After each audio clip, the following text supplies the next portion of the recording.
புதுச்சேரி லாஸ்பேட்டை காவல் நிலையம் பல ஆண்டு காலமாக வாடகை இடத்தில் இயங்குகிறது. புதிய கட்டிடத்தை பல ஆண்டு காலமாக கட்டி வருகின்றனர்.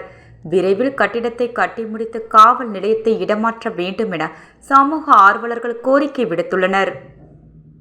புதுச்சேரி லாஸ்பேட்டை காவல் நிலையம் தனியார் சிறிய கட்டிடத்தில் பல ஆண்டு காலமாக இயங்கி வருகிறது. இதனால் அரசு அந்த கட்டிடத்தின் உரிமையாளர்களுக்கு வாடகை கொடுப்பது மட்டுமல்லாமல் பல்வேறு குற்றவாளிகளை பிடித்து பத்திரிகையாளர்களுக்கு காண்பிக்கும் வகையில் உயர் அதிகாரிகளுக்கு பிரஸ் மீட் கொடுக்க உள்ளே இடம் இல்லை. இதனால் அந்த குற்றவாளிகள் அவர்கள் கடத்தி வந்த பொருட்கள், வாகனங்களை அந்த காவல் நிலையம் அருகே உள்ள சாலையில் வைத்து காவல்துறை அதிகாரிகள் பிரஸ் மீட் கொடுக்கும் சூழ்நிலையில் உள்ளது. இந்த நிலையில் கடந்த தீபாவளிக்கு சில நாட்கள் முன்பு பல லட்சம் மதிப்புடைய ஹான்ஸ் குட்கா, பான்பிராக் போன்ற சட்டத்திற்கு புறம்பான போதை வஸ்துக்களை பண்டல் பண்டலாக மூட்டையில் வைத்து குற்றவாளிகளை காண்பிக்கும் வகையில் பிரஸ் மீட் நடைபெற்றது.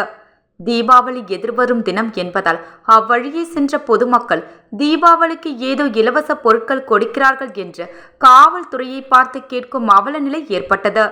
புதுச்சேரி ஈசிஆர் சாலை ஸ்ரீ சங்கர வித்யாலயா தனியார் பள்ளி அருகே உள்ள இடத்தில் லாஸ்பேட்டை புதிய காவல் நிலைய கட்டிடம் பல ஆண்டு காலமாக கட்டி வருகின்றனர்.